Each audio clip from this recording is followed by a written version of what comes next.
Good evening. I'd like to call to order this February 15th, 2022 regular Board of Education meeting. Please rise for the Pledge of Allegiance.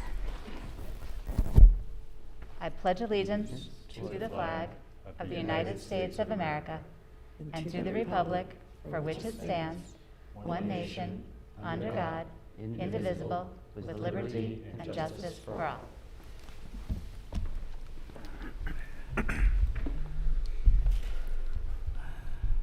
All right, first thing on our agenda is the Student Council report. Megan Spencer, Student Council President. Hi, Megan. From the Counseling Center, high school counselors are in the midst of junior conferences, which involves building senior year course requests with students and parents, as well as formally beginning post-high school planning. Beginning in March, counselors will move into an individual meeting with 10th graders and then 9th graders through PE classes. Counselors will also be starting group conversations with students on topics of interest, which they have identified, ranging from managing stress and mental health to career planning. On March 10th, the counseling department will be offering an evening event to provide additional details on the offerings and student experiences through B.O.E.'s Tech Center. They will also be taking place at 7 p.m. over Zoom. It will highlight the different programs offered at the Tech Center and how they will fit into our students' school day and what our past and present students' experiences have been. An invitation to this event will be sent out to all students and parents, and it will be recorded. On Friday, February 11th, we had a taste of high school, where the high school students were released the second half of the day in order for the 8th graders to come up and take their place in the building, as part is helping their transition to the high school. When they arrived, they heard wonderful musical performances by the chorus, band, and orchestras. Next, they ate lunch and participated in tours around the building, which included presentations from all the elective classes. They ended in a small focus groups run by the peer leaders to debrief all the experiences and have any questions answered. It was a great day for all. Hang Up and Drive, the annual PTSA-sponsored driver safety event, is taking place this Wednesday at 7 o'clock in the SHS auditorium. National Honor Society is hosting a blood drive this Thursday, open for all students 18 and older. The senior ice skating trip is taking place on March 1st, and peer leadership is hosting a dodgeball tournament on March 3rd at 4 p.m. in the lower gym. The spring musical, All Shook Up, will be performed on March 11th through 13th. As the winter season winds down, here's a brief recap of the season. Our boys and girls varsity basketball teams will begin Section 1 playoffs this Thursday and Friday, the 17th and 18th. Our girls gymnastics won divisionals and sectionals. Ice hockey began playoffs this Friday, the 18th. Boys and girls track team both won league titles and had second place finishes in sectionals. Skiing sectionals begin on Wednesday. McKenna Mullins gymnastics and Jay Wilkinson boys swim have both qualified for their respective state championship. The boys and girls track team will be attending the New York State qualifiers on Sunday at the Armory. Thank you. Thank you, Megan. Thank you, Megan. Thank you. All right, our next item of business is public comment. The public comment at this time is specifically for agenda items. On the agenda tonight, we have the proposed 2022-23 budget, and there are some personnel, business, and policy items on there as well. Are there public comments on the agenda items tonight? Okay, moving on, we have the central office report. Great. Thank you, Heidi. Chris is going to go ahead and see if we can get our screen on. Thank you, sir. So tonight is our second focus on the budget. Last time we talked about the non-instructional area. Tonight we'll spend a little bit of time on the instructional area. I'll go ahead and have Chris walk us through the table of contents and kind of go through here. So again, there's highlights in here of areas. So anywhere along the way, just let me know. We'll spend a little bit more time in any conversation elements. So Chris? So for tonight, we're going to go through the budget development process just as we have been going since early December. We're going to talk about instructional programs for elementary, secondary, and district-wide, get into some professional learning, and then start talking about some enrollment numbers, some past numbers, and some future enrollment numbers. Then there's another slide on classroom teacher-student ratio, then just some FTE changes and adjustments for the 22-23 school year, and we'll wrap up with some projected salaries, and then a slide that we talked about last month with the largest benefits, and then just to wrap that up with the total of the salary and benefits combined. So here's just the slide on the budget development process. It's already February. We're going to be finalizing that tax cap number before March 1st. Again, with that number, we're looking at somewhere around that 2%. Our maximum number that we could go to is closer to 4% at this time, but we will finalize that for the next board meeting. And all, again, leading to that May 18th, 2022 vote. I'm going to just double check. I think I might have an error on that, that one at the bottom there. Yes, May 17th. May 17th, 2022. Sorry about that. And we'll jump right in with a sampling of the elementary programs that are going to be funded in the 22-23 budget. Great. Thanks, Chris. So, correct, there's just a sampling of a few items here, or some are programs that we're familiar with. I'll pull an example of Schoology. As you know, we brought that on pretty heavy during the start of the pandemic, and so that's an ongoing reoccurring cost that allows our 3 through 12 school, or our 6 through 12 schools to go ahead and engage in distance learning. If you're familiar with that at all, it's our kind of learning management system. So teachers work in there. It's a digital notebook and such. Well, that just gives you an example of that. Or things like our everyday mathematics. Those are consumable mathematics materials for our K through 5 campuses. And then give you an example, another one below there, our Science 21 are our kits, those science kits that the elementary campuses use. That's a partnership with the B.O.E program, Science 21. So those kits are consumable and delivered and picked up for us through our partnership with B.O.E. So give you an example of some of the elementary kind of key areas that's certainly there, or even like a smaller program, but like the Foundation's early literacy program for phonetic awareness. That again, that's reflecting a consumable cost there that you're looking at. So those are kind of annual ongoing consumable costs. So those are the consumable portion. Is that something we can see like line items for how much, or there's a total for that?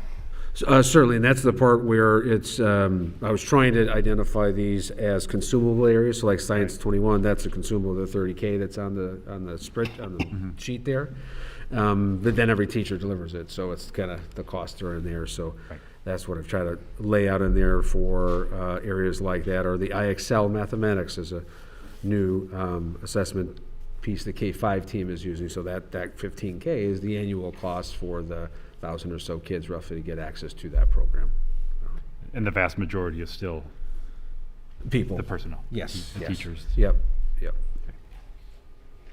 And then I'll just shift a little bit to the secondary programs again here. So for example, like the International Baccalaureate program, approximately $100,000. That's not for the people. That really lays in two large buckets for the professional learning side of the things.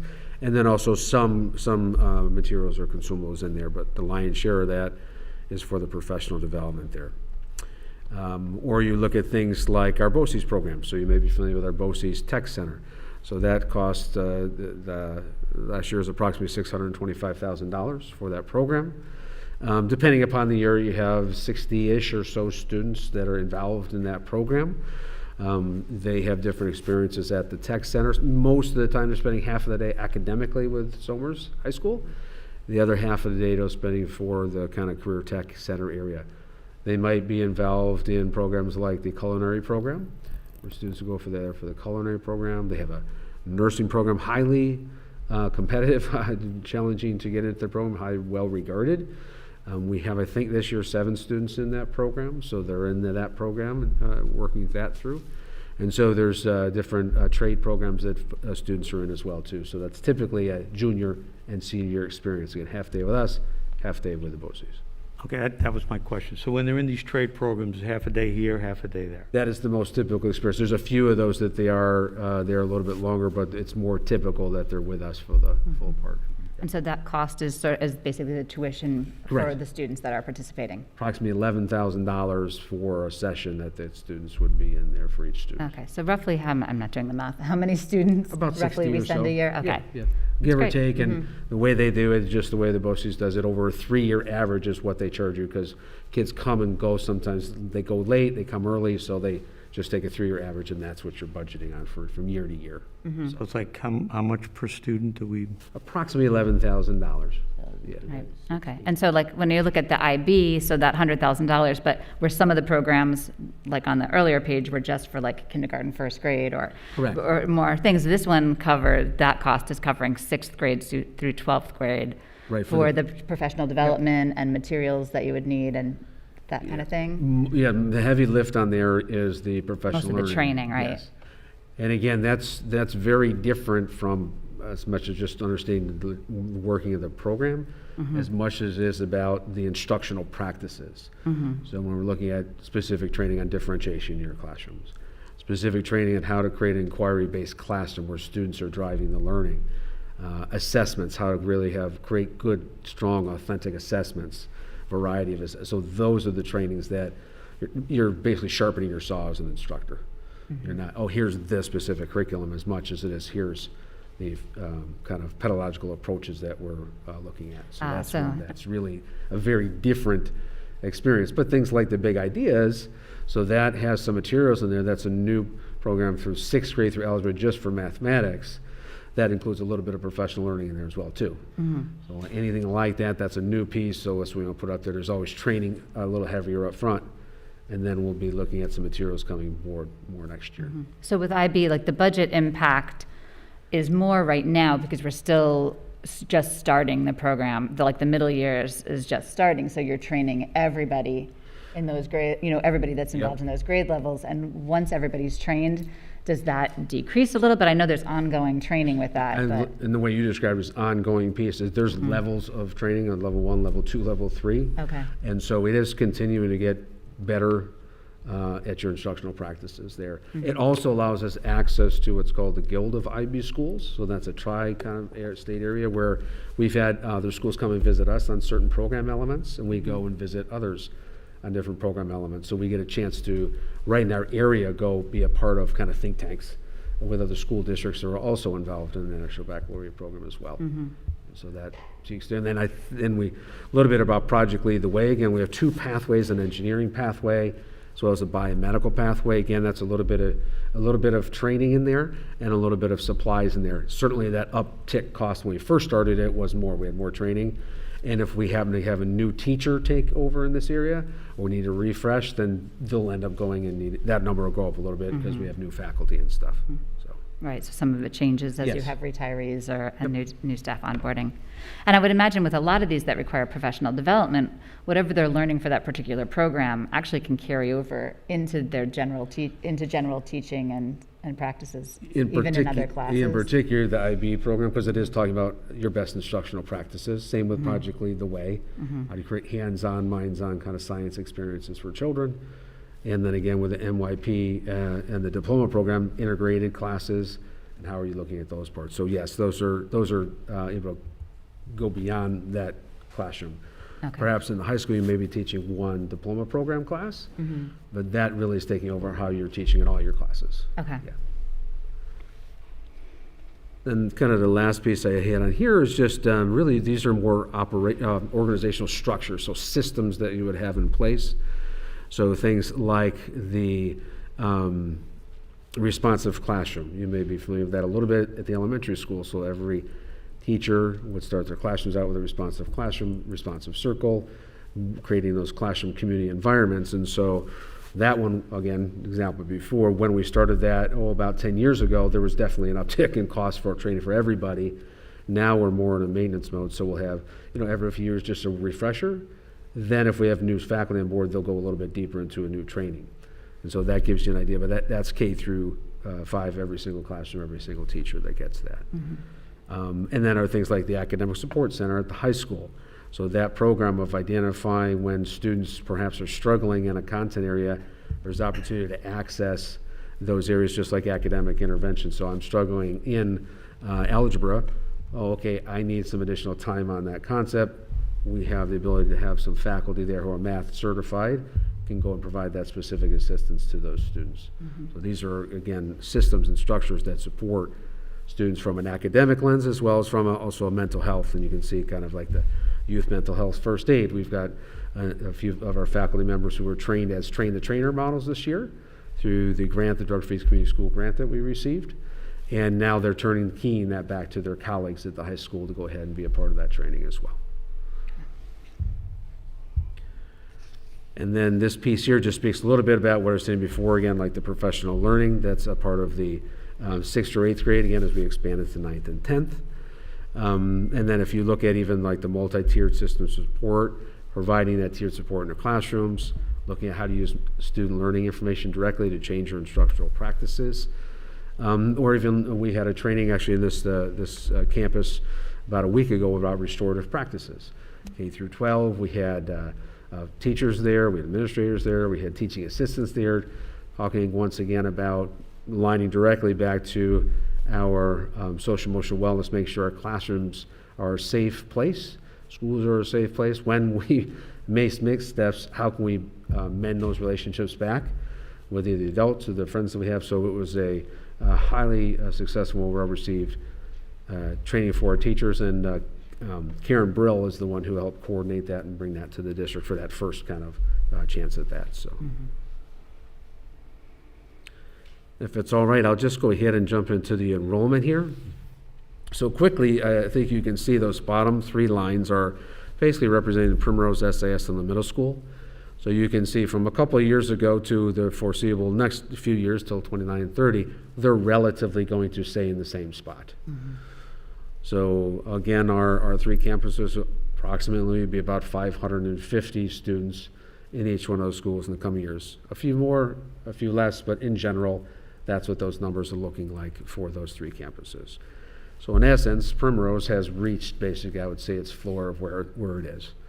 And the same thing with S.I.S., and the middle school there is pretty close. They're going to be just a little bit under 600 next year as they start the school year. So you can see they're about 592 there. The high school now, for the first time in quite a while, will be below 1,000 next year for the first time. And so then you can see in 23, 24, and subsequent years where they'll start then anticipate they're going to balance around 800 to 850 again. It's always a little question. We're trying to project out 5 years, but in general, those high school students are in that pipeline right now for the grades coming up. Kindergarten is always our most challenging grade to identify how many students are coming in kindergarten, but in general, we don't get a significant increase of students from year to year as a net gain, nor do we get a net drop. It relatively stays the same. So you can again see out through the next 36 to 48 months, ahead you're seeing we're getting closer to a number of around 830 to 800 or so kids. So with that, we'll talk a little bit more in a couple of slides about what we're looking to do in the high school. I did want to pull out the K-5 piece here. So on this chart, kind of that blue line there, the axis to the right there, you'll see is the number of students in the K through 5 schools. You can see it peak back in kind of 06, 07 in general in that area. The red number, or the red line, the red numbers represent the number of classroom teachers, or rounds, or you would say there, and then sections in each round. Then the green is the ratio of those teachers to students. So you can see, roughly 10 years ago, we were typically 24-ish on those green bars to 25-ish was the ratio that you're seeing. And so just over these last 2 years, we would get that number closer to 23, 22, and even closer to 21 over these last few years.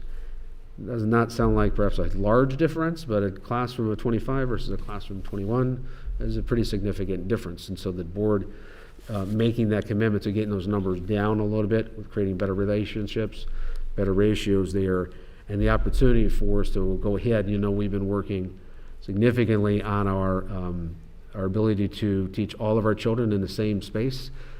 Eat together, live together, we should learn together. And so in pushing into our classrooms much more, having the opportunity for co-taught experience in our schools much more, that's a much more challenging classroom, and we want to make sure that our faculty can go ahead and support the children in that regard. So that number, getting down a little bit, allows us to get after that. So that decline in enrollment, so is that a reflection? That's not a reflection on anything from the school district itself. It's the community. Like, was it a bubble that's gone through from the community? What factors come into that big decline? Right. So one of the things that we clearly see is that through the live birth rates, not just here in Somers, but really in New York and actually in the country, those numbers are down. And so the yield, that sounds like I'm growing corn, but I'm not. So the yield per house per student is definitely down from what it used to be. Okay. And certainly, and then the age of what children are having, their own children is definitely pushed as well too, and the numbers are less. So that certainly has come down in those numbers. So it will certainly, there's usually a cyclical movement, so you could probably flash forward 10 years and that number would kind of probably start going up. And that's where, again, I would say with the school and the structure with the 4 schools, you've been able to kind of accordion that, shrink it down and grow that out over the years when you've needed to. So you still have an elementary school of 525 children at Primrose. It's not a school of 200 or 230, where you're thinking, oh, geez, should we close it? No. It'll come back online, and then you're going to be able to absorb that without having to rebuild. We repurpose space, and then we bring it back and use it for other things. But you'll see this in certainly many communities. What we're seeing, some growth are in some smaller city schools and things like that. So you may say, like in Austin or something like that, their numbers are going up a little bit. But many are either holding pat or dropping a little bit like ours are. Okay, yeah, I know some neighboring districts had to even close schools as that went restructure through. and things like that. Yep. Okay, Yep. thanks. Sure. And then here is again a critical piece that we have worked on for a number of years, talking about that case load. So just used, for example, at the middle school here, we had started with a project there called Project 2020, and that was the intent of when we would start seeing some of those declining numbers here. And so basically, before those numbers started coming down, a teacher, if I'm teaching English, I may have approximately 125 students that I'm responsible for teaching English to. Where we're looking now at the fall of next year, each one of our classes is right around 200 kids in 6th and 207th and 208. So I am a 7th grade English teacher and kind of divide those into 2 teams. I have 100 kids on my team. So if I'm English, math, science, social studies, and world language, then the team of us 5, we support those 100 children. Now we're really looking at opportunity for increased relationships, better understanding of the children, better opportunities to go ahead and respond back when those students need support. So that's a piece where, and the board may recall that I've got a note there about that breaking rank strategy that we've relied upon a number of years about getting those numbers down. The recommendation is 90 to 1, but certainly 100 to 1 is very, very close there. And some years we will get to 90, it's just how it ebbs and flows. High school, when we started that Project 2024 there, they were again around 125. They're roughly 110-ish or so to 1 next year. And that's not every single class. And obviously, the high school is a lot bigger piece there. They've got 4 rounds of grades there. So, but in general, you're looking at those numbers. And so that's, again, getting the numbers down at the elementary level and getting those down a little bit better ratio for the teachers at the secondary level. We are expecting and picking up our experiences. For example, the high school, we've worked on in the last number of years and are fully involved in embedding our honors program at the 9th and 10th grade for English and social studies. So that diversity of that class, we're looking at heterogeneous class, there's certainly some more demanding experience there as well. And so those are the numbers that we're looking at to support that. And then as we move in the future, in the middle years program for 9th and 10th, expanding there as well too. So those numbers again are areas where that we see that the, in particular coming out of, hopefully out of the COVID experience here, the intent here to get these numbers over the budget ratio also is going to be advantageous too as we come out of this, and so we can really get to know those children even at a better level. So, and then I just want to hit the next piece here. Not a lot of FTE changes for next year. We have a world language, as the board knows. We've been talking and moving forward to bringing world language to the elementary school. We are looking at bringing on a world language position over at SAS as a starting spot, not a finishing spot, but a starting spot. Right now, the learning office led by Claire Comerford on this project. She has been out meeting with our language, world language teachers in the secondary schools. And she has arranged and had some conversations with other districts kind of in the larger area that do have a foreign language at the elementary school program. And she will be meeting and doing kind of a Tusker University later in the spring to talk to the community. And then she's scheduled, I think, in April to come kind of share out with the board what her findings were and what the team's findings were and what the thoughts are for what that program could or should look like to start with and where they'd ultimately like to go with it. Or is this ultimately to push down the beginning of foreign languages to a lower grade? This is it. So is it third, fourth, and fifth next year? Is it third and fourth, fifth? I don't know, but it is, the intent is to get into SIS next year. We did a little baby step this year, Joe, where we had an after-school world language club. It was just our intent to tip our hat and say that's where we're heading. And so we had about 25 kids involved in that after-school activity, but next year we'll be able to come back hopefully in April and say, look, here's our start, and this is where we're going to start working with that program. And you think that's only going to require one additional, To start. To start? Yeah. underneath here you have SSA, what does that mean? So there's social studies and the academic intervention services. So Okay. that's a reduction there, as we see that the social studies we believe will be able to be covered because a little bit less of a class size is coming up. And so the AIS also should be able to support from some FT, that smaller elements of FT, just because a little smaller class. Not a huge drop in classes, but this is what we will see in subsequent years when, class of 265-ish or whatever is leaving now, and a class of 200 fills it next year or the year after. And so you will start to slowly see those kind of numbers in the high school. If you recall, we saw that at Primrose and S.C.S.D in the middle school. This is just on the front side of that for the high school. Ray, are we going to hear more about your strategy on the school reform? On which part? I'm sorry, Fake. Well, I mean, generally you say because the student ratio number drops down, which is pretty significant, 18% or so, Yep. right? So this is school reform you're referring to. Yes. You have some ideas that are, Certainly, and we've had some conversations over the last number of years of getting to this spot. One of the biggest pieces is as we bring on the middle years program for 9th and 10th. Because after looking at that reform, or restructuring in some regards of like a 9th and 10th grade, almost like a lower division. We have 6th through 10th grade, the International Baccalaureate program, 11th and 12th grade, obviously a 14-year-old child, very different from an 18-year-old child. Potential looking at decentralizing administration, creating professional learning space for faculty to come together instead of we're all in 5 different rooms. When our peers available, we're all centrally located and maybe 2 or 3 rooms we've recommandeered and things.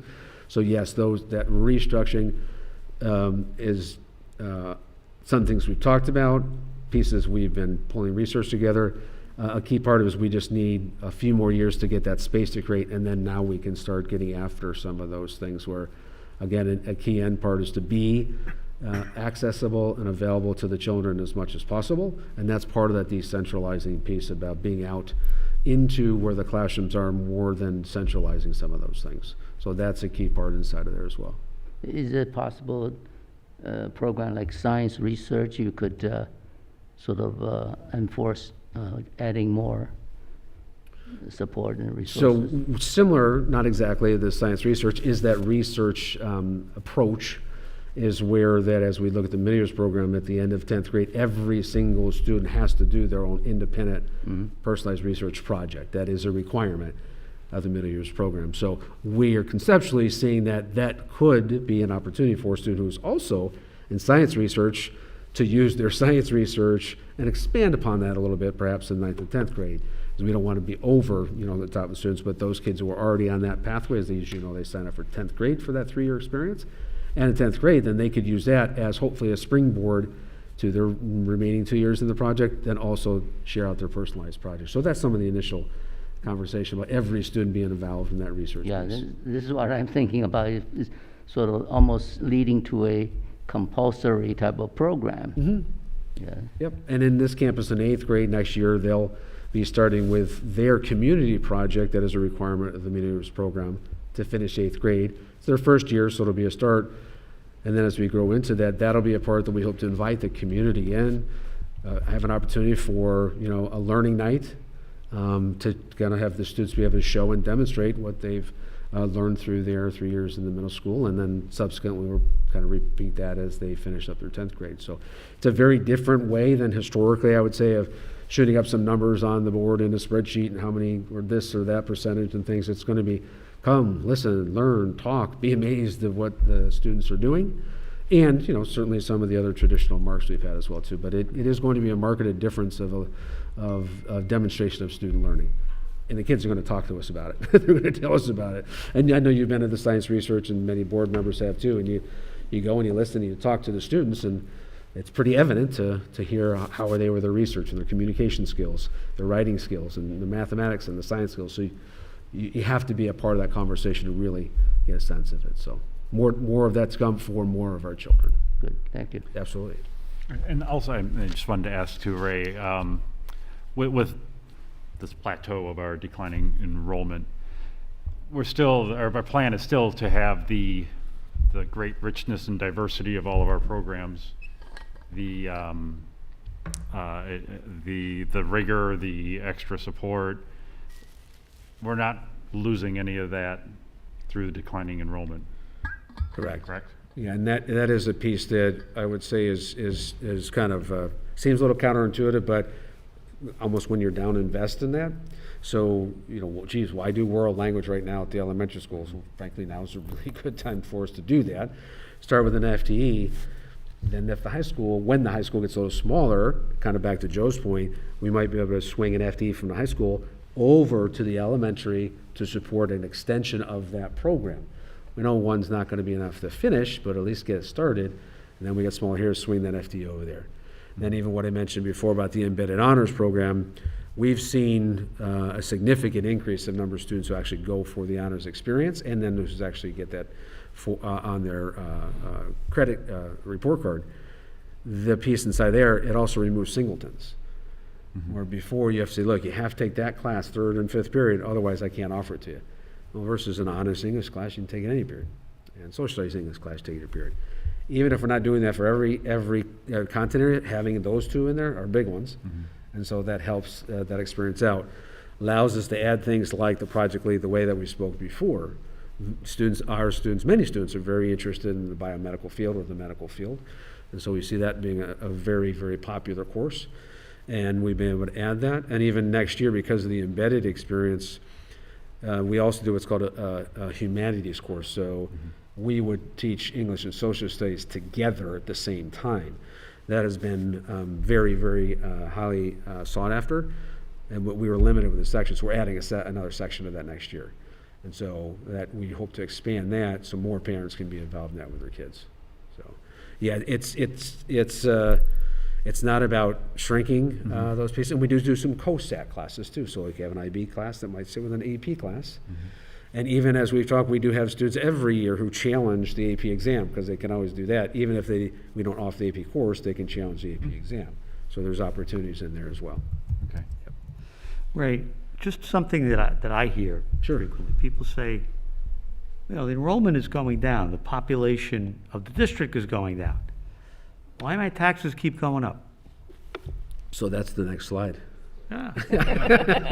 So the biggest piece, and I think Chris will talk to us about that, is unfortunately the cost that we are not able to control, and a big portion of it certainly is the related elements to the employees. So if you're looking at the benefits for health insurance and things like that, you're getting 6, 7, 8, 9, or double-digit increases on a yearly basis for those numbers, and that's a significant portion of the budget. So between our faculty and the related costs, we're at about 75% or so is on people. We're a people organization. We certainly have dropped the number of employees that we have on the payroll. It's just we've been outpaced by the cost of running the business, and unfortunately, one of the things we won't hit it tonight. We talked a little bit at the last non-instructional conversation of our energy performance contract coming on board. Very good at a good time, yet the unit we're paying for a gallon of oil right now from what we paid for a gallon of oil before is significantly larger. So thank goodness we'll get a little bit of savings from the energy performance contract, but that's outpacing anything like a 2% increase. So is our health insurance and everything. And that's not fully in swing this year, No, right? next year will be the best hope, and then the following year it should be fully in swing. Ray, as you're going through the slides too, if you could focus on, number one, the increase in health insurance costs, and also the requirement as to how we have to fund pensions, because those contribute significantly to the cost of our budget.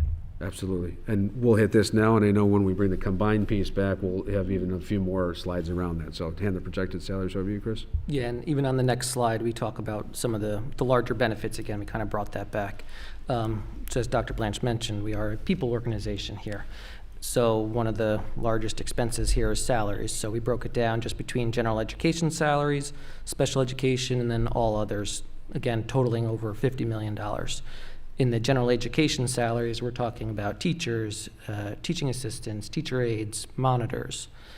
Special education, it's very similar: teachers, teacher aides, teaching assistants, monitors, and also some additional support services, such as speech and occupational therapy. And then in the all others category, we're looking at administration, central office support, custodial maintenance, some support services such as counselors and psychologists, all, again, encompassing a large chunk of the budget, looking at about 50 million, which is about 50% of the entire budget. And Chris, this also includes, in addition to salary, it includes benefits as well, correct? This is just salaries. Just salary, Yep. so, I'm going to move to the next slide here. so without even including benefits, we're over half our budget just in salary. Yeah. Yep. And then we hop on to this next slide. This was brought back from the last one. There was some adjustments as we continue to adjust the staffing budget for next year. Again, looking at the largest benefits, you see the employees' retirement system. That one's actually going down almost $400,000 from previous year. That's due to a large decrease in the employer contribution rate. New York State teachers' retirement system is going up a little over $300,000 due to a somewhat minor increase in the rate, going from 9.8 to 10.29%, but the majority of salaries are in the teachers' retirement system. So even a small increase in their employer contribution rate is going to generate a large increase in the dollar amount that the district contributes to the retirement system. And then one of the biggest ones you'll see on here is health insurance. You'll see with the Putnam Northern Westchester Benefits Health Consortium, that rate has been set at 8% for next year. And that is everyone outside of the teachers that participate in that health benefits consortium. And then even the NISHIP, which is the Empire Plan for the teachers, that went up over 6%. And then we're projecting about 6.5% for the 2023 year as that runs on a calendar year. So you'll see it's almost a 10% increase in health insurance costs, which again is certainly outpacing the 2% that we kind of talk about a lot. And then just this last slide here is just showing how much, when you combine kind of the salaries at about 50% of the budget. Chris, you mind if Sure. you go back to that Yeah. one? It strikes me, but every time is the other benefits. The board may recall that we had hired a significant amount of teaching assistants for that year to get through the COVID experience, and we weren't exactly sure how much unemployment benefits we may or may not be able to provide. So we've gone through that. So that's what the large drop there was, because we had dozens of Okay. people who might be accessing unemployment. So we put that in the budget. We're through that, and then that's where the big drop is there. So just wondering, why is it dropping $300,000? That's the why. Got it. Yeah. Okay. And again, just to kind of wrap up with the salaries, about 50% of the budget, benefits almost another 25%. So just between the people themselves, salaries and benefits, we're looking at about 75% of the budget.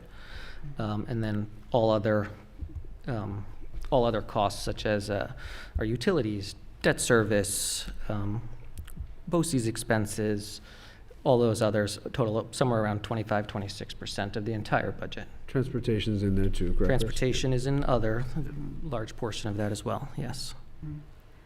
Yeah, and I mean, and the benefits, we're obligated to do that. That's something we really don't have any control over, what those costs are. And I mean, it's good to see, we want to see the majority of your budget is in the people investment and high-quality staff, because that's really what education is about. What we Absolutely. need for the students, okay. And then at the next budget meeting, we'll be kind of pulling the two elements together. Yep, and we'll have some more focus on the revenue side of the budget and state aid, any kind of state aid that we received, and then the other revenue parts of the budget, and then kind of bring it all together. And then the March 15th meeting will be a similar type presentation, a summary of where we're at, and then ultimately April 19th, a budget summary and budget adoption. Thank you, Chris. Thank you.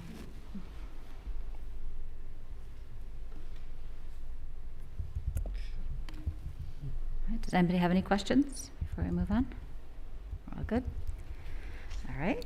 Next on the agenda, we are just noting that we are in acceptance of the warrant report, statement of revenues, treasurer's report, and budget status report.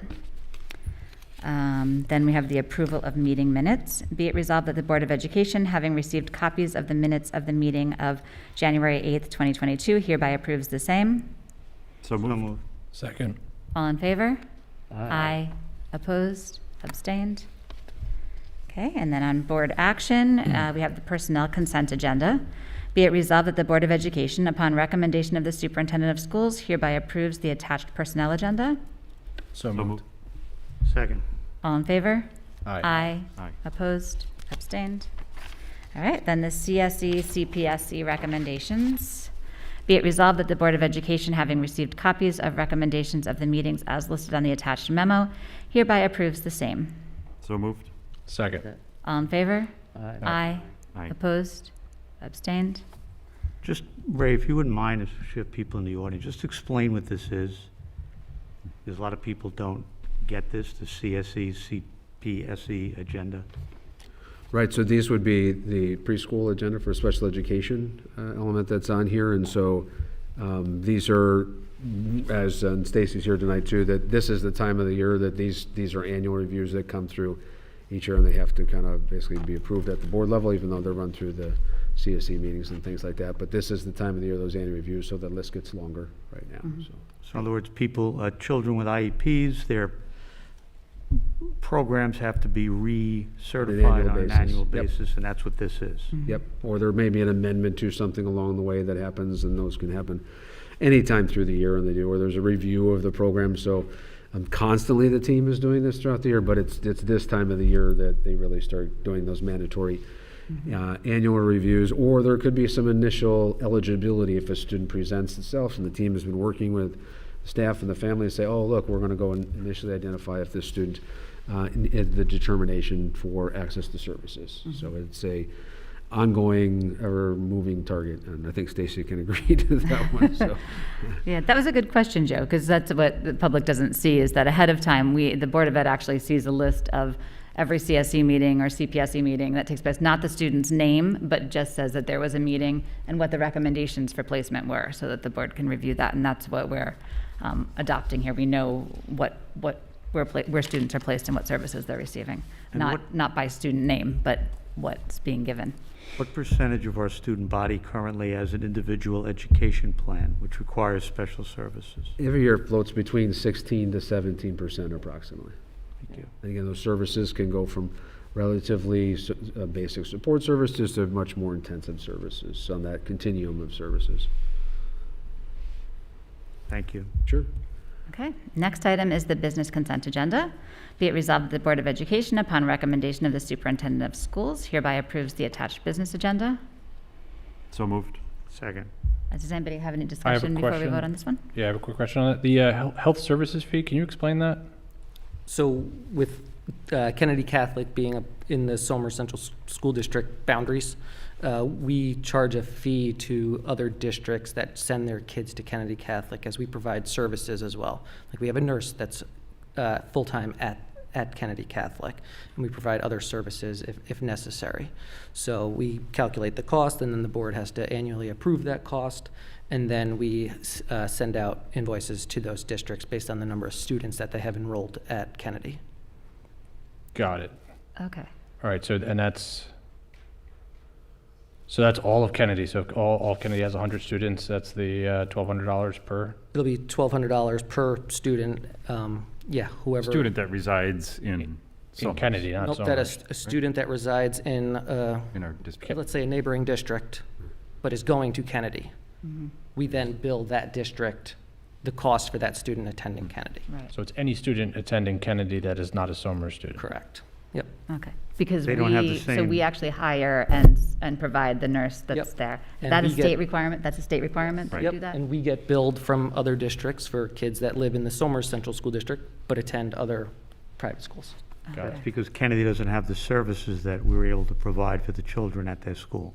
We're getting reimbursed for that. For some of those services that we end up ultimately providing, yes. Yep. So it's a wash line, it's not a revenue item, it's a wash, yeah, pretty much. Yeah. You could, Okay. it's almost a wash, probably. Okay.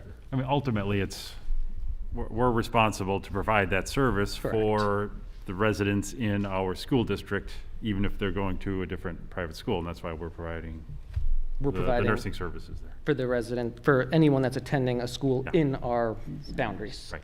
Yep. But we pay for those who are residents in Somers, and we get reimbursed for those who are going to Kennedy but are not Somers residents. We're not necessarily paying for students to attend Kennedy. No, but the nursing, this we're fee. we're paying Yes. for the nursing, and that portion of it Correct, is an yes. expense of ours. That's an expense to us, And yes. that's by And state that's why law. and that's why then we bill back the other districts that are seeing the benefit of those or utilizing those services. Okay. Got it. Okay. Chris, I have a question. Sure. Do you have a chart, sort of a show overall the $13.6 million bond, how the expenditure is used and what is the sort of unused and so on? Overall picture? Yeah, I can show you that at a future date here. That'd be useful Yep. for us to understand. Yeah, because you see the few change orders that are on here. Right, This right, is for one of the last projects that are still associated with that bond project. So these are just a few credits back to the district totaling in the neighborhood of about $9,000. But I can show you that. All right, thanks. Okay. Well, just while we're on the business stuff, I know it's not on this agenda. What's the story with the continuing boiler saga? What's going on with that? The boilers at the high school are going to be worked on, the one boiler, and the boiler at the middle school is probably not going to function the way we had hoped this heating season. But we do have another boiler that has been operating the entire heating season, and all of those boilers that I just mentioned are all going to be replaced with the energy performance contract prior to the next heating season. So the heating has not been interrupted in any of the buildings, correct? No, nope. Okay. All right, so all in favor? Aye. Aye. Opposed? Abstained? Okay. Next item is a memorandum of agreement with the Somers Central School District and the school-related personnel. Be it resolved that the Board of Education, upon recommendation of the Superintendent of Schools, hereby approves a memorandum of agreement between the Somers Central School District and the Somers Schools related professionals dated February 9th, 2022, regarding longevity payments. So moved. Second. All in favor? Aye. Aye. Opposed? Abstained? Okay. And now we have some policies for second reading and adoption. These are policies that we did look at our last meeting. Be it resolved that upon recommendation of the Superintendent of Schools, the Board of Education and the Somers Central School District does hereby accept the following policies for a second reading and adoption. They are as listed. So moved.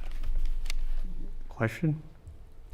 Yes. Ray, regarding the, Is there a second? Second. And then we'll oh, discuss. sorry. Second.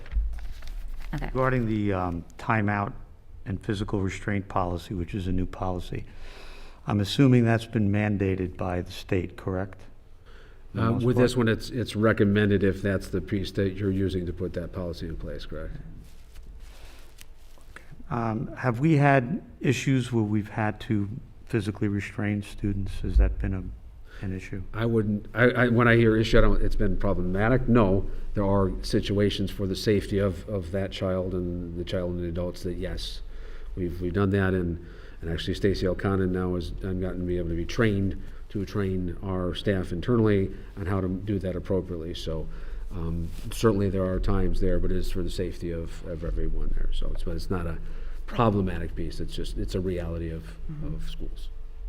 So it has a clear, that just sets out clear parameters Correct. for when it can be used, how it can be used, Yep. how long it can be used, Training communication, expectations. training. Yep, Okay. yep. Thank Okay. you. All right, so we had we had a second, correct? Mhm. All right, so all in favor? Aye. Aye. Opposed? Abstained?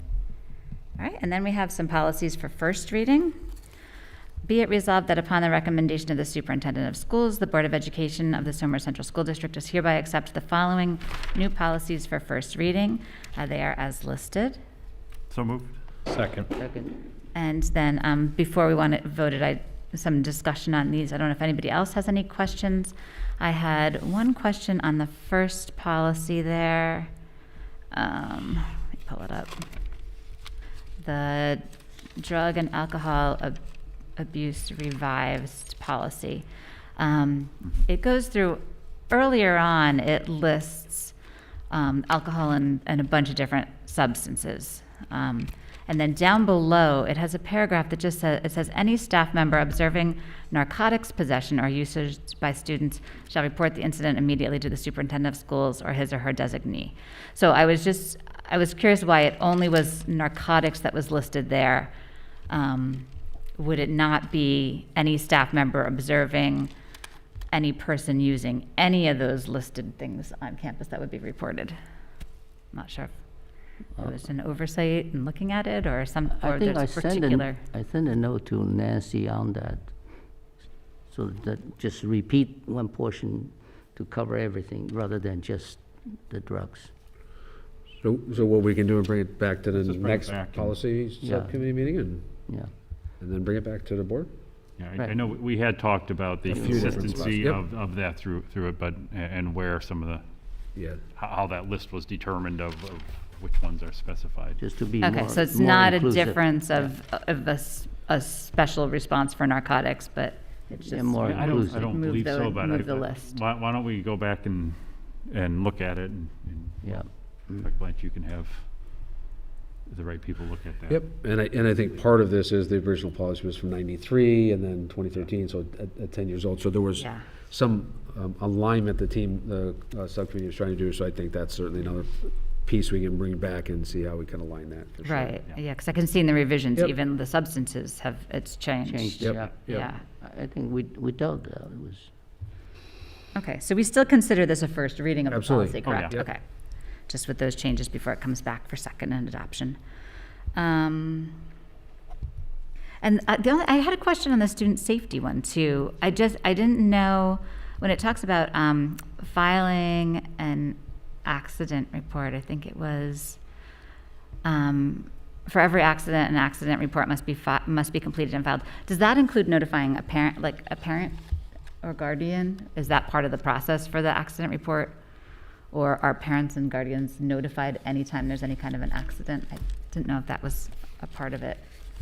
Right, so typically, you're right, that would go through the nursing, and then the filing with that poor parent would go, and then often that's making sure our insurance carriers are aware if there's anything happening at the school, even if it's small or big or whatever, that we have that. If it involves that conversation, then we need to make sure that usually gets to Chris's office, and he sends that to our insurance carrier. But is that shared with parents too? Like, could there be an accident in school and a parent wouldn't be notified? That Should- just concerned me in terms of families being able to follow up in case. Is this is they see a doctor or 5450? something. Yeah, Yep. 5450, the, We had also talked about yeah. whether this was redundant, because isn't it covered elsewhere? We went in the 8000 series, in the, oh, I see, all the ones that are cross-referenced to the same Yeah. information is in there. Oh, because there's also an accident prevention and safety procedures there. yeah, the procedures are all Listed in the 8,000 heavily in section. the 8000s. And Ah. I think we were even talking about whether we needed this 5450. And I think ultimately was just hold for now, I think Right. is what it was, but it's cross-referenced over in the Right. 8,000 sections, which will be coming a little bit later as we walk through the 6 and 7 and get to the 8,000 sections. So, Okay, yeah. That's part of the safety program, which is the larger one there, so. Yes. okay. Because that would just be my question as it came through is there a component of that somewhere that requires parents be notified if their There's a lot. child was involved in an All of that accident during details school are day? Yeah. Yeah, I would think that would kind of be an extension of the safety that would be important, yep. but, And that's over in the 8,000 section we'll be working our way towards. okay, Yeah. got it. All right. And, okay, Any other questions on these? Okay, so all in favor of the fact, do we vote for the first reading, Nancy? Yes, okay, all in favor? Aye. Aye. Opposed? Abstained? All right. And then moving on, oh, there's a few.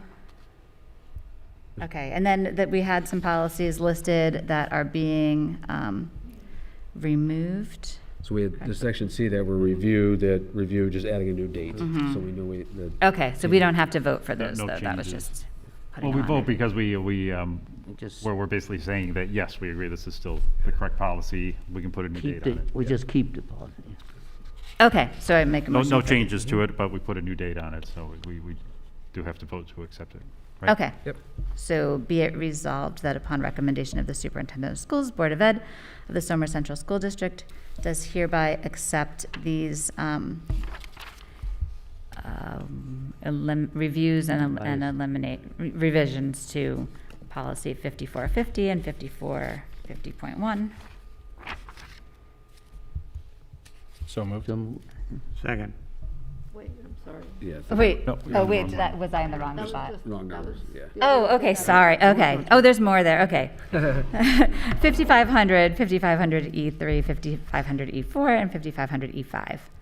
Sorry, okay, I saw up above and I was thinking there wasn't a resolution written there. Okay, So moved. Second. all in favor? Aye. Aye. Opposed? Abstained? Okay. And then there's policies suspended down below.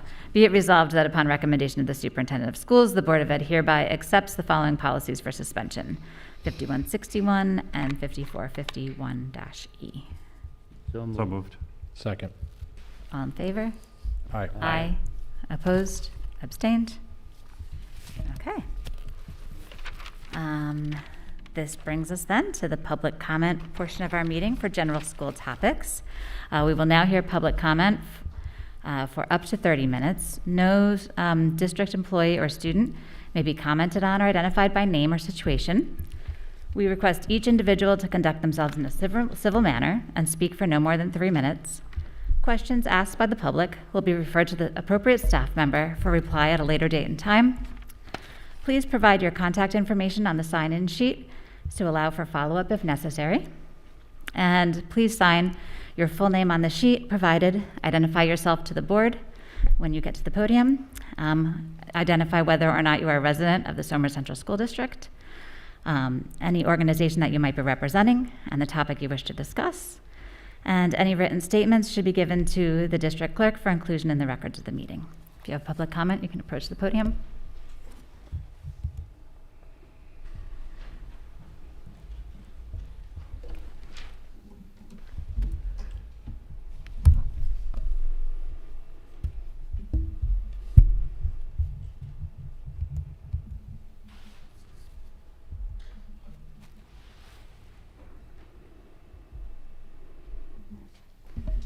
Good evening. My name is Christy Dodona. I have a kindergartner in Primrose and a 3-year-old with an IEP currently receiving SCS, PT, OT, and speech therapy services. I'm sorry, could you just maybe drop the mic a little bit Sure. and speak up? Better? Yeah, thank you. Better? Okay. My daughter's receiving speech therapy, OT, PT, SCS in a preschool setting through CPSE. I want to start off by telling you a little bit about my son, my firstborn and the kindest person I've ever met. In September of 2019, at the age of 3, he started his first year of preschool. I, as an overbearing mother, was a wreck, but I knew that socialization and routine was a crucial part of growth and development. Just 2 months later, in November of 2019, when I had our parent-teacher conferences, the teacher informed me that my son was struggling, not academically, but socially. He was very quiet, barely spoke, and was not having much interaction with his peers. Naturally, the next step was evaluations through CPSE, and in March of 2020, a SCS was put in place into his preschool classroom. He had 2 sessions, and then the world shut down due to COVID. Our SCS tried to provide activities for us to do at home, but after about a week or so, she had to focus more on her own family. The very first assignment that she had asked me to do with him to work at home with him was facial expressions, was to print out facial expressions, to show them to my son, and for him to explain to me what he thought that that person in the picture was seeing. 2 years later, he has never been into a classroom seeing anybody's face. Him and his teachers have been masked ever since. My 3-year-old daughter has been receiving speech therapy since January of 2020. She has had almost 2 years of speech therapy masked. Both her and her speech therapist cannot see each other's mouths. How effective do you think these sessions are for developmentally delayed children? Our babies have been masked in preschools and daycares and our schools for 2 years now. They're going to require more speech therapy, physical therapy, and occupational therapy. Dr. Blanche, you just said about 16 or 17% have IEPs. What do you think this is going to mean for our district? Do we have the funds to cover the 30% of kids that are going to need IEPs soon? You're going to need more classrooms, more SEATs, more one-on-ones, more speech therapists. Somers Central School District has a code of conduct, and it states, and I quote, "A student dress, grooming, and appearance shall be safe, appropriate, and not disrupt or interfere the educational process." Masks are interfering with the educational process.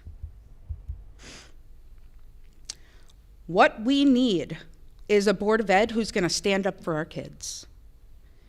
You had the power to write to our governor, to call our governor, and to sit with our governor, and to tell them how difficult it is as a teacher and for the students.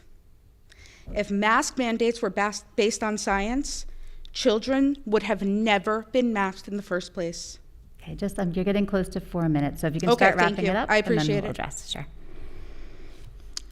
I know that we've been told that we need to go to Albany.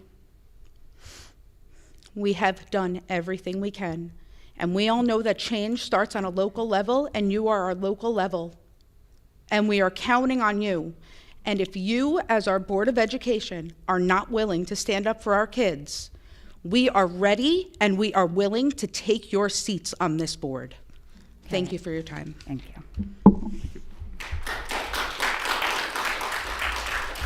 Thank you for sharing those comments. It's definitely, I can understand those challenges and those thoughts of the impact on especially these young kids, all they've had, having lived in the pandemic their whole educational careers.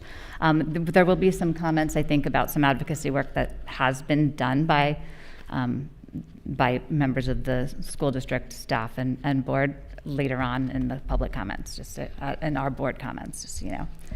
Okay, is there anybody else who'd like to speak?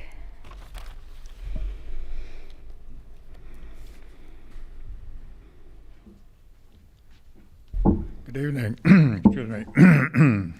My name is Roy Pepino, and I'm a big numbers man, so my question to the board is, all of the numbers and charts that were thrown up on the screen, will they be made available either through the Somers Record or something published by the Board of Ed?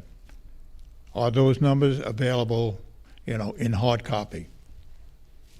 That's my question. So as a board, I'll let know that as we do every year, it's already up and available on the website, the presentation from last meeting, tonight, any subsequent meeting, and then the entire budget is available up on the website. Up on the website? Thank you. Yes, sir, absolutely. Okay. And if you have struggle, just give the office a call and make sure we can locate it for you. Great. And there's usually a lot of information that comes out Yes. before the budget in the trunk line, right? That Oh, goes thank you out. very much. Yeah. The budget trunk line, yes, will be coming out a little bit closer to the election vote, so every household will get a mailing to the home, so they'll have that, and then find the link here to get to the real details. Okay. Yep.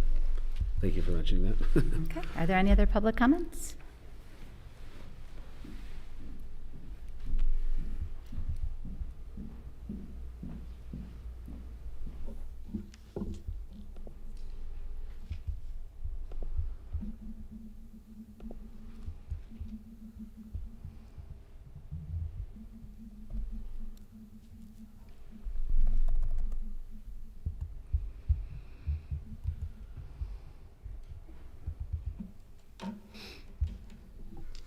My name is Kristen Fiumara, and I'm a resident of the Silmar Central School District. I will start off by saying I'm a mom of 2 boys. I am here speaking in front of you, fighting for parents' choice when it comes to these mandates. For the COVID-19 pandemic, there is still a lack of clarity about the role of children that they play in spreading the virus, and this results in the question whether they need to wear masks. Mask wearing on our children has significantly negative effects and disruption to children's physical and mental well-being, which may have massive long-term effects.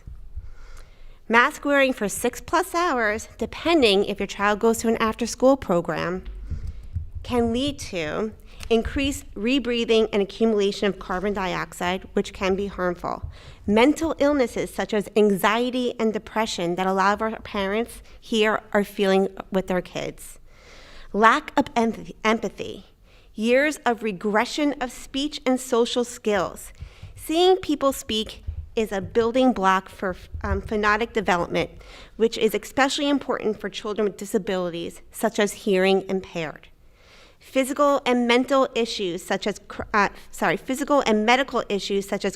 rashes, infections, difficulty breathing, and the list goes on. Bullying.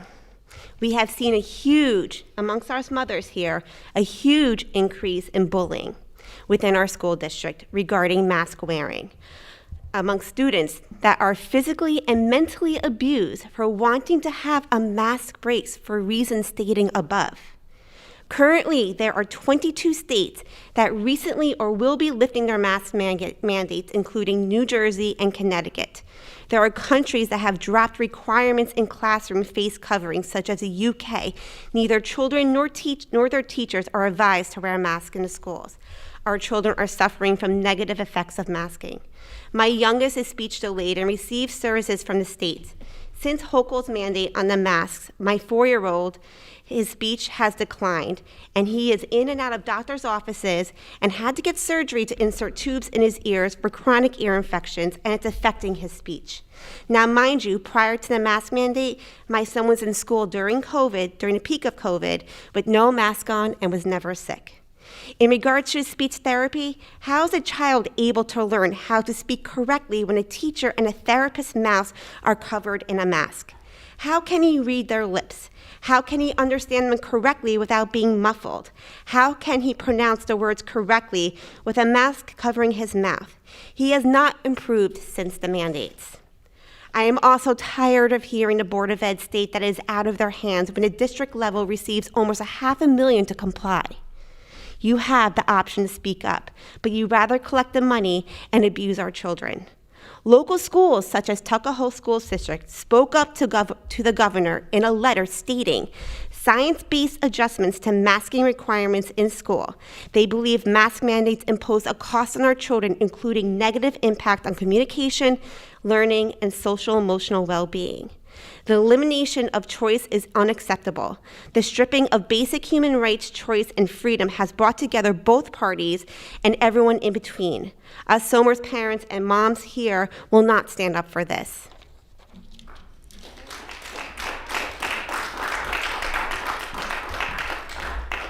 Thank you for sharing your concerns. I can appreciate the fact that it's frustrating. There's a lot of conflicting information out there, and each person's experience is very different. Are there any other concerns or public comments tonight? Okay, seeing no more comments, we will move on to board member comments. So actually, Ray, can you start off actually with some of the COVID updates and Yes. what you've heard and what we've been doing with the advocacy piece of it? Yeah, so, last week, a number of different groups had an opportunity to have a phone conversation basically with the governor. I know representatives across the state for superintendents were there, board members were represented as well, PTA was represented as well, and some other groups. So the clear message that we heard was delivered was mask and going along with it metrics. And so help us understand what we need to have those masks removed from schools, and every school district and community is different and different challenges. Letters that I've been helped work on and write with, along with my colleagues, have gone up. The governor that will include back into the fall when we were asking for Test to Stay program, for example. We saw that in other states and said, well, that'd be something we want to advocate for, and ultimately we got that. We also were asking for mask metrics back at that point in time. I think the message has been pretty straightforward and clear from all the groups that I'm aware of, be it from teacher groups or administrative groups or PTA groups or the board, that things like the Test to Stay program worked well for us at the time when we used it. Also thinking about things like now, if whatever the masks are, give us a metric so we know what you're looking for and can track. And I think we've done relatively well of tracking all the information we have. We have plenty that we have and give to the local Department of Health, and they have that information to help inform those decisions. So, and then we meet every Monday with our local Department of Health to express, as they meet with the State Department of Health, what our interests and desires are. So that hasn't left the target very much at all. That's the intent, is to get there. And again, as we know that we had about a 24-hour period there when are the mask off or not on things. Shortly after that, I sent a message out to the community and saying, I do believe we're going to be coming back in March after the winter break. If not right away, shortly thereafter, we will be removing the mask. Did make it clear that this district would not be going and adding masks on top of that. Certainly, I'm an educator, not interested. I'm not a medical professional, and our board isn't. We have followed Department of Health, state and local. We will do the same. Those masks are removed in our schools. The reality is, if people want to choose to wear those masks, then absolutely those choices will be there too. Certainly, I get folks who this evening expressed that we really need to remove those masks. It's time enough. And I do also get communications from folks that are very nervous about removing masks. So, but neither one of those, my decision was we will not be putting masks on our children unless it is a mandate by the state. Mm-hmm. So in clarifying, our decision to continue enforcing mask mandates for the school isn't about funding, it's about what we're required to do as a New York State public school. Right. Correct. Okay. And so, we have to comply with the Board of Health. Absolutely. On this matter and other elements that certainly our nurses, we were talking about nurses tonight, our nurses have many expectations and mandatory requirements that we must follow with those pieces of be it, shot records that they have, making sure that those vaccinations are in place by a certain time and date. So they're doing all those physicals for our student athletes that must have a physical in place before they go out and play sports for us. So lots of requirements that we must follow. Mm-hmm. And again, I believe that this will be coming off when we get back in February, the mask.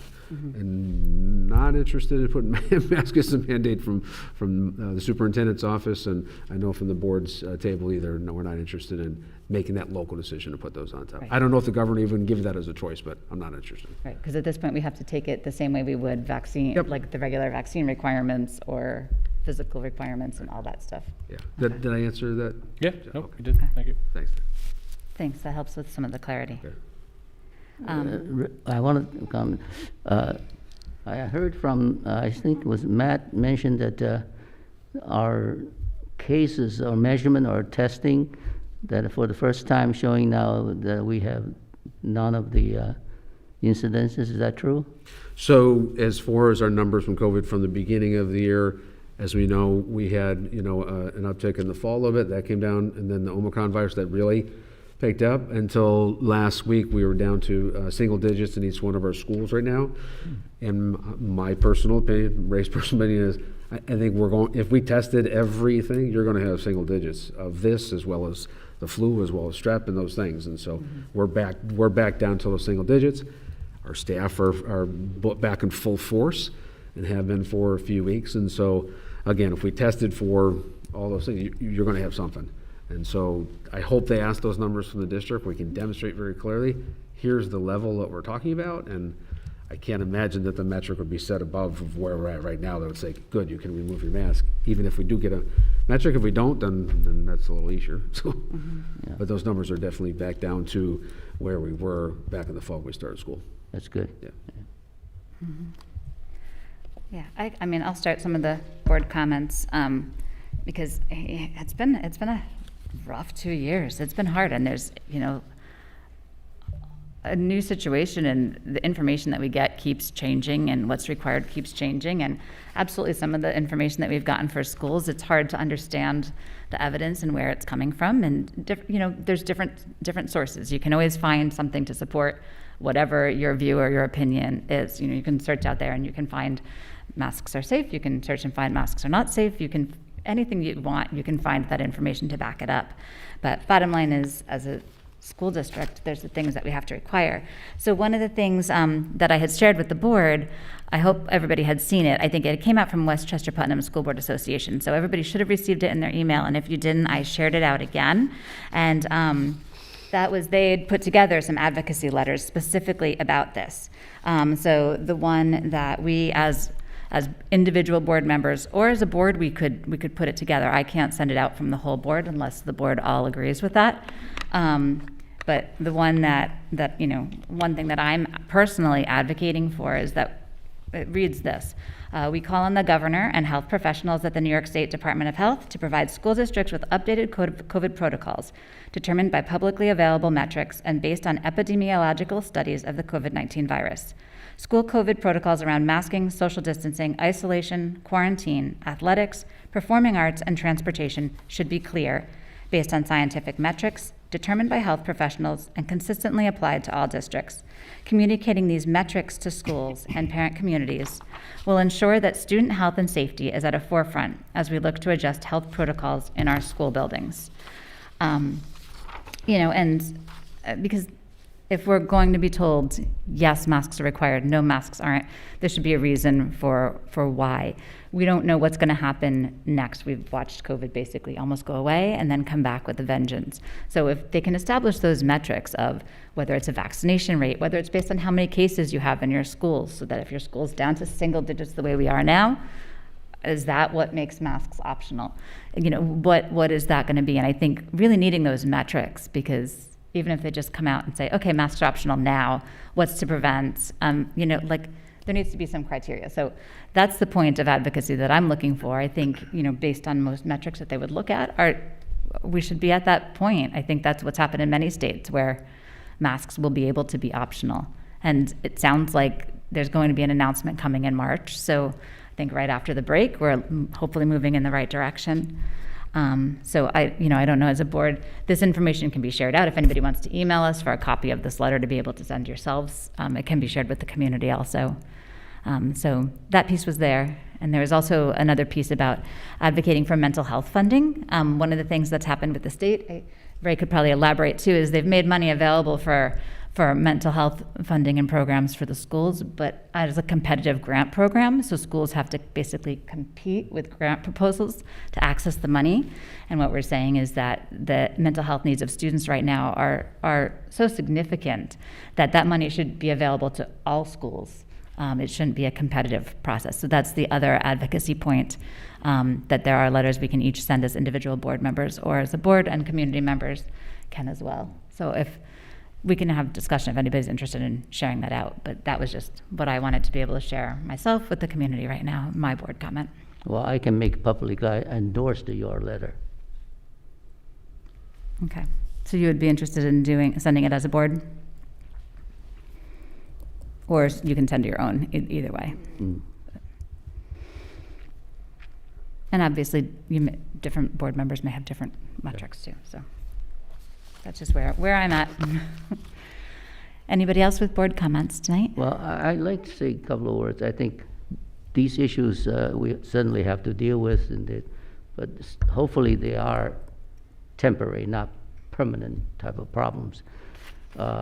I'm more interested in, our long-term sort of performance of the school, and particularly I like when we see the presentation says we might have opportunity for educational reform. And this is where, why I serve on the board. I'm interested in that, and I would call on the public, if we do have opportunity for education reform, express your opinion, let us discuss about it, and that's what is important for our children, for our community. Thank you. Yeah, well, just hopping back to the COVID and what we have gone through these past couple of years. There's no question. I mean, everybody's been frustrated trying to follow the direction of what we've had to do. And we have said all along, we can't play doctors from here because we're not doctors. So we do have to follow those organizations, and ultimately it's the state, it's the health department. That's where they're supposed to be looking at all of this, and they're providing this. At times during this, I think it's been pretty clear and easier for us to. I mean, it's been we've had to follow it, but there are times that personally I've had an easier time saying, yeah, everything they're saying makes sense, and other times I don't know what they're looking at, but it's. There's a certain amount of trust that you still have to have that they're doing this all, with the best interests of course, the kids and everybody. And I know coming, as Dr. Blanche had said, I got the same feedback from the Westchester Putnam School Board, the last meeting. They had people who had tuned into that, and they had a representative who spoke there, and every single group that spoke to the governor, to the governor's representatives that were on the meeting, they were all looking for metrics, for reasons for whatever the decision is that the health department is going to be making. So I think that message got through very, very clearly, and so I know it's frustrating right now because throughout society, whether it's from the CDC or from whomever, the messaging isn't consistent. We do still need to follow the state and local health departments, but the message has been getting to them that we need better clarity. We need the reasons behind why they're making their decisions. And I think the indications are that this is not much longer before we're consistent with how everything else is going on around us as far as the relaxing of the mandates. I know, and as someone had said too in that meeting, Omicron popped up. There had been a lot of concern. There are very few pediatric beds in the ICUs in the hospital, so there had been big concerns about running out of space, and that was one of the big reasons why the mandate was kept on in schools longer. I suspect that data is showing not so much of a risk there now. So hopefully, I sure hope we're on the tail end of that. Couple other things I wanted to throw out there. High school had their band and guitar concert. Mm-hmm. It was fantastic to go and sit in there and watch them. I'm just proud of our district for having a great music program. I know the numbers, I think, were hit a little bit through COVID. It was harder to maintain, but I believe the younger kids coming up are going to bring that back up again. But they did a great job. Last day of school, I think, was set by the state. Right, so we don't have to go back and do anything with the calendar. Right, so the calendar that we voted on, that's all good. Set. Thanks for mentioning that. Yeah, and being on the school board, one of the things that I've always observed, and it's kind of what Ife was kind of talking to too, but I know the district, they always have a long-term plan for where the education is heading. And none of these programs that we talked about in the budget, these aren't just things that pop up one year, pop up all of a sudden. It's all part of a long-term plan of where it's heading. And I think there've been some good opportunities in this past year with the Tusker U to get in and understand how some of those decisions are made, how the development of these programs, how they're made and why they're made. That information's there if you're interested to go look for it. So I do appreciate very much that there's a lot of work that goes on around our long-term planning. Mm-hmm. You brought up a good point there, Chad, too. You're talking about the Tusker U. I've had some questions recently. Even if you haven't been able to attend those or kind of missed the emails, on the district website under community, I think it was under the community tab, you can find a lot of the videos of some of the things that have happened. There's also some under About Us on the school district, some links to a lot of the different informational sessions. The district has really done, I think you've done a really good job of providing more information in smaller and more interactive settings so that parents can get information. And I think don't always, to learn more about a lot of the different programs that are going into place or some of the changes. And I feel like as you're presenting the budget this year, even for myself, I'm much more easily seeing the correlation between the programs and the instructional pieces and their impact on the budget and on our spending. So thanks for that. Oh, thank you. It certainly his intent was to create as a clear coherence K through 12, so thank you. Yeah. Any other board comments? I do. I feel terribly for those of you with young children, especially those of you who have children with IEPs. It's got to be extremely difficult and extremely horrible to be going through these times. It's a terrible thing that you have had to put up with. You know, people say, well, what are you guys doing? Well, you know, it's funny. We hear it from both sides. If there's any inkling that masks going to be lifted, we have people going crazy about that. We have people like you folks who don't want to have any masks. What do we do? Unfortunately, that doesn't work. How are teachers going to enforce what kids wear masks and what don't? I'm telling my child to wear a mask. Teacher's going to be up there enforcing it. It has to be one rule for all. While there's a rule. When the state gives a choice, then the parents have the choice. Right now, the state is not giving a choice. I don't want to be sitting here with this thing on, but the state mandates that when you're in a school building, you have to wear it. Okay? So,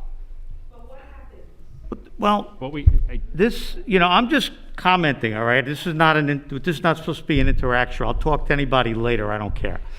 But bottom line is, we have to follow what the state mandates, okay? And those of you who want us to send a letter, I am personally against the board doing letters on anything. You may have noticed last year, a letter went out. There was another letter that was drafted that never went out. And by the way, I'm not running again, so my term ends in June. But as long as I'm on this board for the next few months, I'm not signing any letters about anything. And I made that very clear because we had numerous problems trying to draft letters before. And another issue, you have to realize we have lobbying organizations, okay? We have organizations we belong to. Ray is a member of a superintendent's organization. They get together and lobby. And you heard they've been trying to push what's going on. Give us your data. Let's try to get rid of this. They all realize, the educators realize, it's not good for children to be sitting with a mask. I think that's pretty clear. But that has to be balanced with, there's been data that government agencies have put forth that said masks protect people from getting sick. So how do you balance that? I don't know. That's why we rely on the experts to do that. Okay? That's, you know, our job is to follow what our experts tell us. Now, granted, the experts tell us something different every day. So what do you believe? I don't know. That's why they're in a difficult position as administrators. And we're in a difficult position as board members. But I think our lobbying groups, Westchester Putnam School Boards Association, the Superintendents Association, the New York State School Boards Association, these are all groups we're involved in. And we have representatives that go to these, as BOCEs, right? We let our feelings be known to these representatives who then collectively try to figure out where we are and advocate for us. We find that's the best way of handling things, rather than us sitting around, 7 people trying to agree on language of a letter. I'm telling you, it doesn't work. This is a volunteer position. We have full-time jobs, a lot of us. We're not going to sit there, I'm not going to sit there for 3 hours arguing with people over where commas should go. It's not happening. So for the next 6 months, anybody wants a letter from the board, I'm going to veto it. I'm not signing it, okay? We have other ways of doing things and other ways of handling things, and that's what we've been doing. So once again, I feel for you. If I was a parent, I probably feel the same way a lot of you do, but we have to look at the things as a whole and what our state is mandating us to do, okay? We advocate in a way, we're not sending a letter, we advocate in other ways, but we do advocate, okay? So, and by the way, not all of us agree on how we should advocate, so that's another issue. But we're doing the best we can under the circumstances. And the one last point I want to make, your administration, your superintendent and his administrators, okay, for the last year and a half have done a phenomenal job of keeping your kids in school, which is the most important thing. I think we all realize how Zoom learning is not the best form of learning for our children. And you'd be surprised how we get emails saying, I want my kid to be on Zoom, because they feel that's better than risking getting COVID.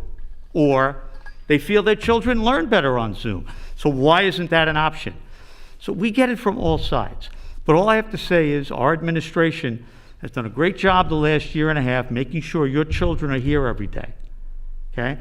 And they should be commended for that.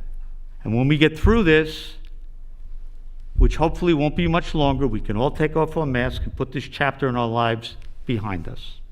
Thank you.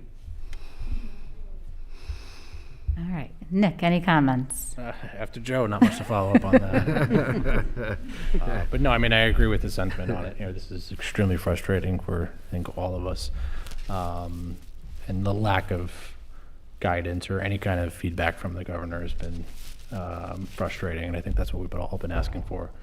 But I will second your note as far as what Ray and the administration has done to keep the kids in school. I mean, the test to stay thing, I think you were a big influence in that in the area, and that was, you know, proved to be successful in keeping the kids in the classroom. So that's one of those things that we've pushed for and advocated for as the most important topic at that time. So thank you.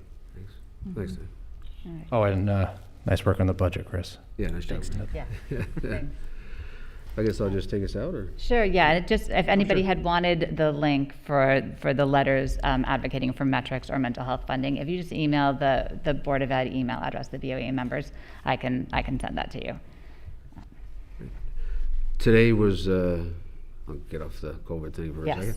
Today was 100th day. You know, the little guys get excited about 100th day, so some of the kids, you know, again, can't do that over Zoom. So going to some of the classes, they got the glasses on, they got the chains on the glasses, and they got the gray hair, and they look great, and they look great, and it's like, They dress up like they're oh, they got gray 100. hair. They're like, you, Dr. Blanche? I said, what?